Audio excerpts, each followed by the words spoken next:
السلام علیکم، welcome to debate at 8. میں ہوں حمیر انور. آج جمعۃ المبارک کا دن ہے، خوبصورت دن ہے، بابرکت دن ہے. امید کرتے ہیں کہ بہت اچھی ہیپننگز آپ کی لائف میں ہوں. شو کا آغاز کریں گے ٹاپ سٹوریز کے ساتھ. اخبارات کیا کہتے ہیں اس پر بھی نظر ڈالیں گے. ساتھ ساتھ دوسرا سیگمنٹ ہوگا حسن سلوک. دراصل ایک ایسی کیفیت ہے کہ جو آج کل بہت کم ہوتی دکھائی دیتی ہے ہمارے رویوں میں. تو حسن سلوک ہونا کس طرح کا چاہیے؟ انفیکٹ جو دوسروں سے برتاؤ ہے، ہمارے آس پاس صلح رحمی ہے، بدگمانی ہے، یہ تمام تر جو فیکٹرز ہیں ان پر اسلام کی روشنی میں کیا احکامات ہیں، اس کو بھی ڈسکس کریں گے. بہرحال جی، شو کا باقاعدہ طور پر آغاز کرتے ہیں. مجرموں، سہولتکاروں، منصوبہ سازوں سمیت 9 مئی کے تمام ذمہ داروں کو کٹہرے میں لایا جائے. 9 مئی کے ذمہ داروں کو کٹہرے میں لایا جائے، ورنہ ملک ایسے سازشی عناصروں کے ہاتھوں پر یرغمال رہے گا. انفیکٹ ریاستی اداروں بالخصوص افواج پاکستان کے خلاف ڈیجیٹل دہشت گردی اور بیرونی سہولتکاروں کی مدد کی جا رہی ہے. ظاہر جو کہ بیرونی سہولتکار ہیں وہ ڈیجیٹل دہشت گردی کو سپورٹ کرتے ہیں. پاکستان میں نہیں چاہتے کہ پاکستان جو ہمارے عسکری ڈیکوریٹڈ انسٹیٹیوشنز ہیں وہ آگے بڑھیں، ایکسیل کریں. اور جس طرح پاک فوج کی جو کردار ہے پاکستان کی حفاظت پر، یقینی اس پہ کوئی دو رائے نہیں ہے کہ بہت قابل ستائش ہے. آرمی چیف صاحب نے فارمیشن کمانڈرز کانفرنس کو ہیڈ کیا اور فورم پر یہ تمام تر جو باتیں تھیں ان پر اتفاق ہوا، تمام تر ڈسکشنز ہوئیں. اور یہ جو تمام تر ایشوز تھے ریگارڈنگ 9/9 میں، ایک بہت بڑا سانحہ ہے پاکستان کی تاریخ میں. 1 سال سے زائد کا عرصہ گزر چکا ہے اور یہ جو تمام تر سہولت کار تھے، 9 مئی کے جو ذمہ دار ہیں، آرمی چیف صاحب کی طرف سے بھی یہ بات کی گئی کہ انہیں کٹہرے میں لانا چاہیے اور ساتھ ساتھ جو تمام تر ذمہ دار نے کیفرے کردار تک پہنچانا چاہیے. بہرحال جی، ہمارے ساتھ موجود ہیں اسلم قائم خانی صاحب، سینئر جرنلسٹ ہیں. اسلم صاحب کیسے ہیں؟ اللہ کا شکر. اسلم صاحب، 9 مئی کا جو سانحہ ہے وہ بھلائے نہیں بھولتا. فارمیشن کمانڈرز کانفرنس میں جو باتیں کی گئی ہیں اس کو کتنا خوشائند سمجھتے ہیں؟ اور میری یہ فارمیشن کمانڈرز کانفرنس بہت اہم ہے جی، اور بہت اہم باتیں کی گئی. اس میں کوئی دو رائے نہیں ہے کہ 9 مئی کا سانحہ ہمارے لیے انتہائی افسوسناک دکھ کا باعث ہے کہ ایسے سانحات ملک میں، کسی میں بھی ملک میں نہیں ہونے چاہیے. تو اس پر ہی فوکس کیا اس کانفرنس میں. جی، اور یہ بالکل صحیح کہا گیا کہ ان کے ساتھ کسی قسم کی رعایت ہونی بھی نہیں چاہیے، کیونکہ اگر اس قسم کے واقعات کو نظر انداز کیا گیا جی، یا ان کو بہت نرم لیا گیا تو یہ پھر ملک کے لیے کسی بھی طرح اچھا ثابت نہیں ہو سکتا. تو بالکل اس میں ٹھیک کہا گیا کہ اس پر ان کو کیفر کردار تک پہنچانا چاہیے، صحیح. کیونکہ ہمارا ملک یا کوئی بھی ملک اس قسم کے سانحات کا متحمل نہیں ہو سکتا. کیونکہ ایک جانب تو اس طرح کے واقعات ہیں، دوسری جانب ڈیجیٹل جو کانفرنس میں ذکر کیا گیا کہ فوج اور عوام میں دوریاں پیدا کرنے کی کوشش کی جا رہی ہے، جو کہ ناممکن سی بات ہے. عوام فوج سے دور نہیں ہے. صحیح، بالکل. اچھا، ڈیجیٹل دہشت گردی کا لفظ استعمال کیا گیا.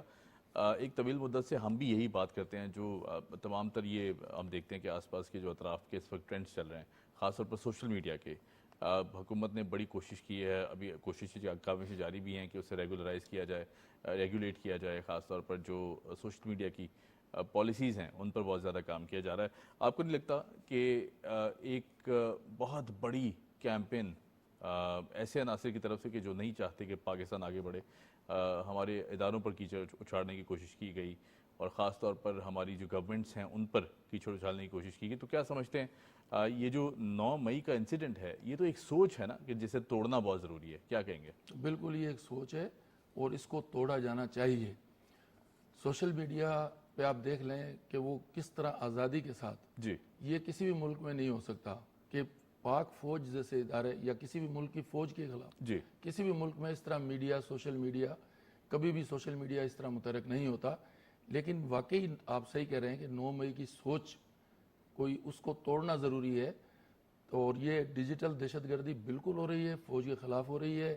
فوج اور عوام میں دوریاں پیدا کرنے کی کوشش کی جا رہی ہے اور یہ بھرپور سازش کی جا رہی ہے.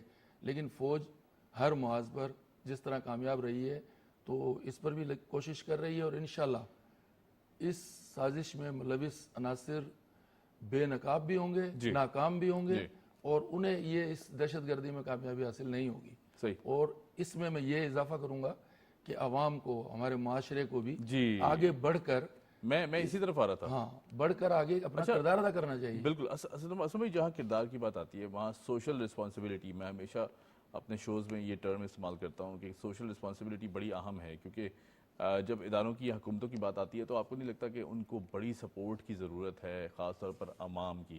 اور جب تک ہم سپورٹ نہیں کریں گے ایز عوام اپنی گورنمنٹس کو، اپنے ڈیکوریٹڈ انسٹیٹیوشنس کو، تو وہ جتنا بھی ہمارے لیے کام کریں وہ کاوشیں کہیں نہ کہیں دھری رہ جائیں گی. عوام کی سپورٹ کتنی ضروری ہے، اور خاص طور پر ذمہ دارانہ جو رویہ ہے اس پر کیا کہیں گے؟ نہیں، بالکل عوام کی سپورٹ بہت ضروری ہے. عوام کو بہت زیادہ آگے بڑھنا ہے اس سلسلے میں، جی کیونکہ اداروں کو اس طرح نشانہ بنانا کسی بھی طور نہ ملکی مفاد میں ہے نہ خود عوام کے مفاد میں ہے. جی یہ ادارے عوام کے تحفظ کے لیے ہیں، بے شک. ہمارے ملک کے تحفظ کے لیے ہیں. ان کے لیے عوام کو معمول سے ہٹ کر آگے بڑھنا ہوگا، صحیح. اور اداروں سے زیادہ اس میں کردار اہم ہے عوام کا. ٹھیک ہے. کیونکہ یہ سازش کامیاب جبھی ہو سکتی ہے، یا اس سازش کو، اس پر عمل جبھی کیا جا سکتا ہے کہ عوام کو اس میں شامل کیا جائے. عوام ساتھ نہیں ہے، بے شک. عوام اپنی فوج کے ساتھ کیا ہے، بات ہے، کیا بات ہے. اور عوام کو مزید آگے بڑھ کے جی ان سازشی عناصر کو بے نقاب بھی کرنا ہے، ناکام بھی بنانا ہے، اور یہ بنیں گے ناکام. صحیح. اچھا، ہم سب کو پتا ہے کہ کس کا ہاتھ ملوث ہے، کون پاکستان کا ہمیشہ سے دشمن رہا ہے، ازلی دشمن رہا ہے، اور وہ تمام تر جو دشمن عناصر ہیں وہ پاکستان میں معصوم پاکستانیوں کو ورگلانا اور ان تمام تر ایکٹیویٹیز میں رہتے ہیں. ظاہر عوام ہے، کہیں نہ کہیں بڑا معصومانہ رویہ بھی ہوتا ہے کہ ان کو پتہ نہیں چلتا صحیح غلط کیا ہے. یہ جو دشمن کی ایکٹیویٹیز ہیں اس پہ تو بڑا منہ توڑ جواب اس کمانڈرز کانفرنس نے دیا، فارمیشن کمانڈرز کانفرنس نے، جس کو آرمی چیف صاحب نے ہیڈ کیا. تو آپ کو نہیں لگتا ایک بہت بڑی آواز اس کانفرنس سے باہر نکلی اور دنیا کو بتایا کہ we are peace loving nations اور کوئی دہشت گردی برداشت نہیں کی جائے گی؟ نہیں، بالکل. اس کانفرنس سے نہ صرف ایسے سازشی عناصر کو پیغام ملا ہے، جی پوری دنیا میں پیغام گیا ہے کہ ہماری فوج کسی بھی چیز سے غافل نہیں ہے. بالکل. انہیں اندازہ ہے کہ کہاں سے ڈور ہلائی جا رہی ہے اور کیا ہو رہا ہے، اور سارے تانے بانے پتہ ہیں کہاں تانے بانے ہماری فوج کو بالکل پتہ ہے. اور اتنی وہ باصلاحیت فوج ہے ہماری کہ اس طرح سے ان کی سازشیں کامیاب نہیں ہو سکتی، چاہے عالمی سطح پہ ہو، ملکی سطح پہ بھی اگر کوئی ایسے سازشی عناصر ہیں موجود، وہ کامیاب نہیں ہو سکتے. اور یہ آپ نے بالکل ٹھیک کہا کہ معصوم ذہنوں کو سوشل میڈیا کے ذریعے ورگلایا جاتا ہے اور انہیں اپنے مقاصد میں استعمال کیا جاتا ہے. لیکن فوج نے اس کانفرنس کے ذریعے پیغام دیا واضح کہ اس طرح کی کسی بھی سازش کو کامیاب نہیں ہونے دیا جائے گا، اور انشاءاللہ نہیں ہوگی.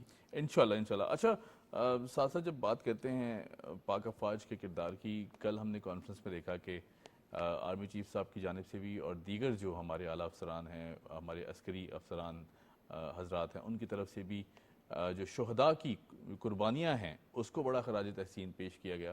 اور خاص طور پہ جتنے in the line of duty یا پھر in the line of protecting the nation, یا پھر جس طرح بھی جس بھی فرنٹ پہ شہید ہوئے ہیں ہمارے جوان، پوری قوم ان کو خراج تحسین کے پیش کرتی ہے. اور خاص طور پہ اس واقعے کا جب بھی ذکر آئے گا نا تو ان شہداء کو سلام پیش کرنے کی دل سے آواز آتی ہے.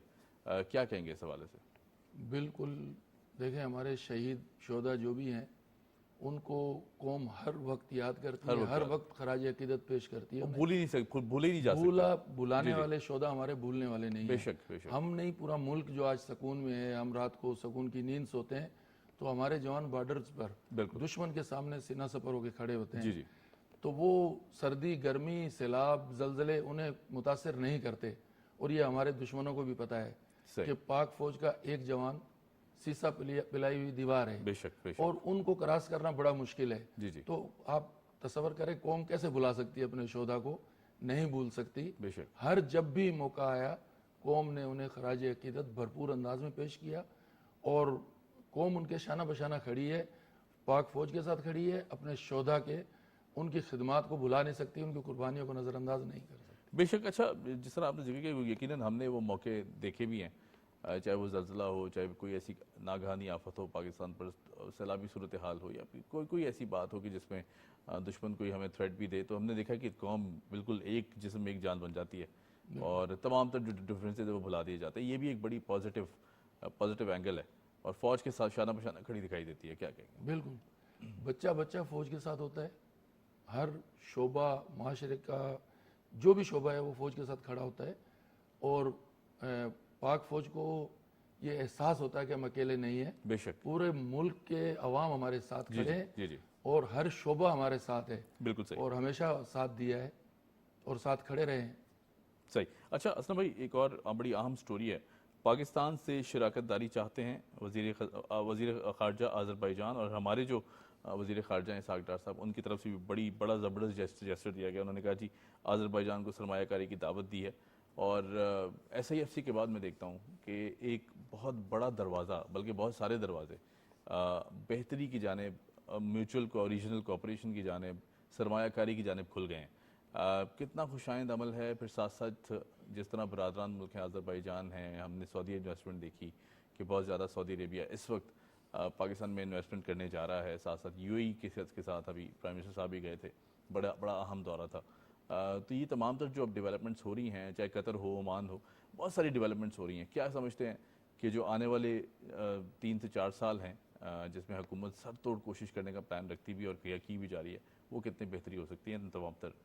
دیکھیں میرا آئی سی ایف سی جب سے وجود میں آیا، G S A F C, G I C F C S A S F C sorry G S F C کو جب سے وجود میں آئی، ہمارے آرمی چیف جی نہ صرف وزیر خارجہ، وزیر اعظم، آرمی چیف، کابینہ پوری رائٹ کوشاں رہی ہے کہ ہم اس کو فعال بنائیں اور اس کی افادیت ہمارے ملک کو محسوس ہو. بالکل ہاں. تو اس کے لیے انہوں نے بڑی کاوشیں کی ہے. آذربائیجان سے نہیں، ملک کے آپ اندازہ لگا لیں 2 مہینے کتنے حکومت کو 3 مہینے ہوئے ہیں، بالکل ایسے ہے. اور کتنے دورے ہمارے وزیر اعظم نے کیے اور ہیں، بہت سارے ایم او یوز بھی سائن کر لیے بالکل کیے ہیں، اور کتنے ڈیلیگیشن پاکستان آئے ہیں، کتنے مذاکرات ہوئے ہیں، بالکل ایسے ہے. اور کن کن شعبوں میں تجارتی سرگرمیاں بڑھی ہیں. جی اور یہ اسی کا ایک ثمر ہے ہمیں، جو آہستہ آہستہ قوم کو محسوس ہوگا اور ملک پر بھی اس کے اثر ہمیں پڑتے ہوئے نظر آئیں گے. اچھا آپ دیکھیں نا، جب ڈالر کی ہم بات کرتے ہیں تو وہ تو تمام تر ان تجارتی ایجنڈا سے کنیکٹڈ ہے.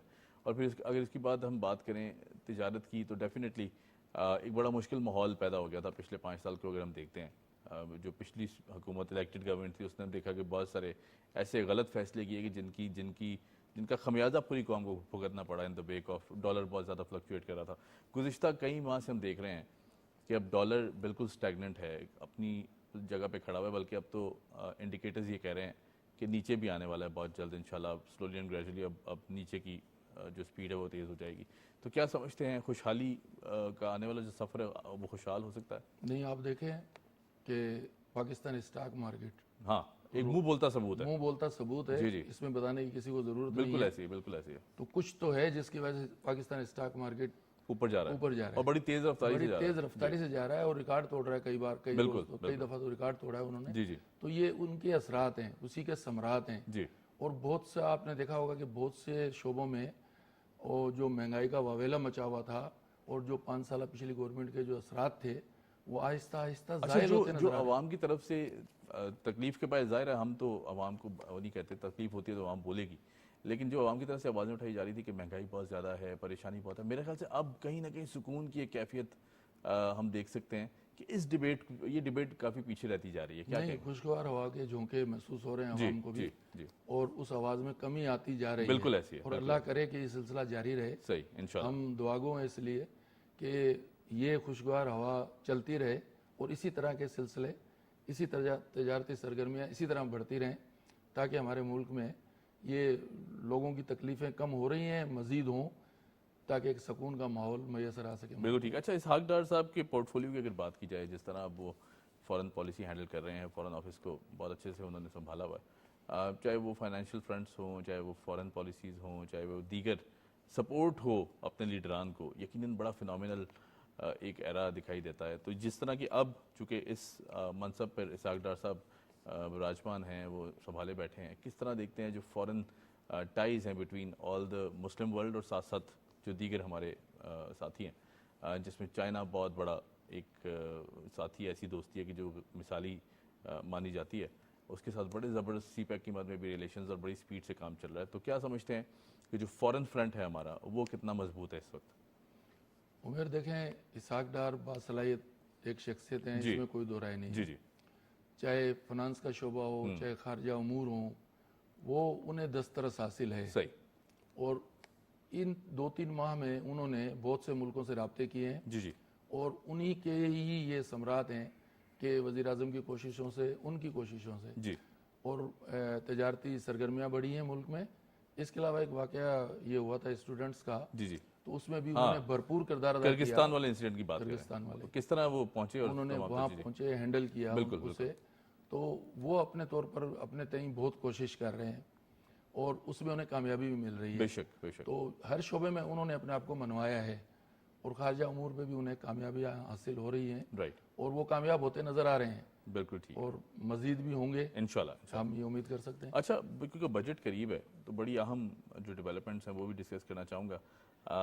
بجٹ کے حوالے سے جو قائم مقام صدر صاحب ہیں صدر پاکستان, انہوں نے یوسف رضا گیلانی صاحب کی ایک اسٹیٹمنٹ آئی جنہوں نے کہا جی عوام کو ریلیف دیا جائے گا اور ساتھ ساتھ مہنگائی میں کمی غیر متسلسل حکومتی اقدامات کا ثمرہ ہے, ایسا کہنا تھا honourable finance minister of Pakistan. دو بڑے اہم منصبوں سے آواز آ رہی ہے, یقیناً عوام کو ایک بڑی خوشخبری ہے کہ جو بجٹ اب آئے گا اس میں خاص طور پہ نواز شریف صاحب اور شہباز شریف صاحب کی جس طرح کی پلاننگ ہم نے دیکھی کہ دونوں بھائی مل کے جس طرح پلاننگ کر رہے ہیں, تو یقیناً یہ بجٹ آنے والا کتنا خوشائن ثابت ہو سکتا ہے, عوام کو کتنا ریلیف دیا جا سکتا ہے, یہ اب باتیں کافی حد تک کی جا رہی ہیں. جس طرح پیٹرول میں ہم نے دیکھا کہ کئی یکے بعد دیگرے ریلیف دیا گیا, یہ بھی ممکن نہیں تھا under the pressure of IMF یا پھر دیگر چیزوں میں. تو کتنا خوشائن سمجھتے ہیں اس کو آنے والے بجٹ کو؟ موجودہ مشکلات کے باوجود موجودہ حکومت نے کوشش کی ہے کہ عوام کو زیادہ سے زیادہ ریلیف مل سکے. صحیح. آپ وزیر اعظم کے بیان کو شاید آپ نے نہیں ذکر کیا, انہوں نے کہا تھا کہ چاروں صوبوں کے نوجوانوں کو وفاق کے اندر ملازمتیں دی جائیں گی اور بجٹ میں یہ 2-4 چیزیں ہم بتا رہے ہیں, لیکن بجٹ میں حکومت کی کوشش ہے کہ ہم زیادہ سے زیادہ عوام کو ریلیف دے سکیں. تو اس کے لیے بجٹ میں بالکل کوشش کی جا رہی ہے اور وہاں جس سے جو اشارے مل رہے ہیں کہ اس بار بجٹ عوام دوست ہوگا. بالکل ٹھیک ہے. ایک چھوٹی سی آخری خبر ہے پھر ہم بریک لیں گے, آپ سے اجازت چاہیں گے. پاکستان کا دوسرا کمیونیکیشن سیٹلائٹ خلا میں لانچ کر دیا گیا ہے. وزیر اعظم صاحب کی قوم کو مبارکباد, کتنی بڑی سکسیس ہے. پہلا جب خلا میں گیا تھا تب پوری قوم نے تنقید کی تھی. ہم نے دیکھا کہ پوری قوم, بلکہ ایسے فیکٹرز, پوری قوم تو میں نہیں کہوں گا, ایسے فیکٹرز بیچ میں تھے کہ جو تنقید کر رہے تھے. پوری قوم بڑی خوش تھی. تو اب جو دوسرا یہ سکسیس ہے اور اس کے بعد الحمدللہ انشاءاللہ مجھے تو امید ہے کہ یہ سلسلہ بہت تیزی سے آگے بڑھے گا اور پاکستان میں اسپیس میں بھی پاکستان کا جھنڈا ہر طرف دکھائی دے گا. تو کیا سمجھتے ہیں کتنا کنگریچولیٹ کرنے کی ضرورت ہے حکومت کو؟ یہ ایک احساس دن تھا, حکومت کو ہی نہیں عوام کو بھی یہ سیلیبریٹ کرنا چاہیے کہ پاکستان میں ان حالات میں بھی پاکستان میں یہ کل کا احساس دن تھا جو ہمارا سیٹلائٹ گیا خلا میں. تو اس سے آپ سمجھیں کہ ہم تصور نہیں کر سکتے کہ ہمیں کتنی سہولتیں سیٹلائٹ, اس میں انٹرنیٹ میں اور جو جدید کمیونیکیشن سسٹم ہے ان میں کتنی سہولتیں حاصل ہوگی. تو اس کو پوری قوم کو سیلیبریٹ کرنا چاہیے اور بہت زبردست ہے یہ ہمارا. اچھا دوسرا آپ نے کہا تنقید ہوئی تھی پہلے, کچھ فیکٹرز تھے جنہوں نے باقی سب نے اپلوڈ کیا تھا, وہی تنقید جو ہے ہمیں کامیابی کا راستہ دیتی ہے. صحیح, بالکل ٹھیک ہے. تو یہ کامیابی کے راستے کھلتے جائیں گے بالکل انشاءاللہ آگے بھی کھلتے جائیں گے. اسلم قائم خان جی صاحب بہت شکریہ, آپ نے وقت نکالا. اسلم قائم خان جی صاحب ہمارے ساتھ موجود تھے اور یقیناً جو سیٹلائٹ اس وقت پاکستان کی دوسرا یہ سیٹلائٹ اسپیس کی طرف بڑھا ہے. امید کرتے ہیں کہ اس طرح کے کئی بہت سارے سیٹلائٹس جو ہیں وہ اسپیس میں ہوں گے اور پاکستان جو ہے it will also take over the entire space انشاءاللہ. یقیناً ہم میں وہ پوٹینشیل ہے اور یہ ملک بہت بڑا ملک ہے الحمدللہ. یہاں لیتے جی ایک چھوٹی سی بریک کے بعد آئیں گے تو بات کریں گے جو حسن سلوک ہے مسلمان ہونے کی حیثیت سے ہم پہ کیا ذمہ داری عائد ہوتی ہیں. Keep watching debate at.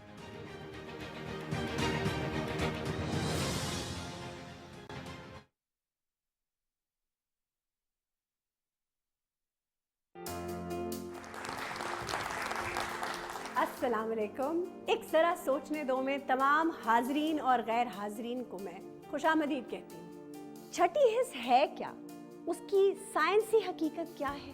Let's hear it from the man himself, Adeel Hashmi.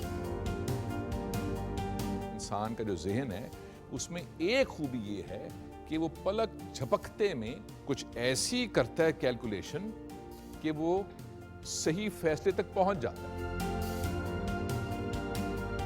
مجھے خوشی ہوتی ہے نیچر کو دیکھ کے, لوگوں سے مل کے. جب لفظ استعمال کریں گفتگو میں, رشتوں میں, کاروبار میں, آپس میں, تو حساس رہیں.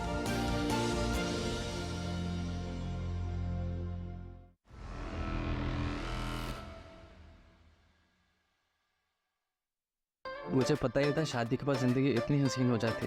مجھے پتہ ہوتا تو میں بچپن میں شادی کر لیتا. تم سے نا مجھے محبت کی بو آ رہی ہے اور اس بو سے مجھے الرجی ہے. فرحان بھائی کا کچھ ہو گیا تو آپ کے پاس بیک اپ پلان ہے؟ دنیا گھوموں گی, میں خواب پورے کروں.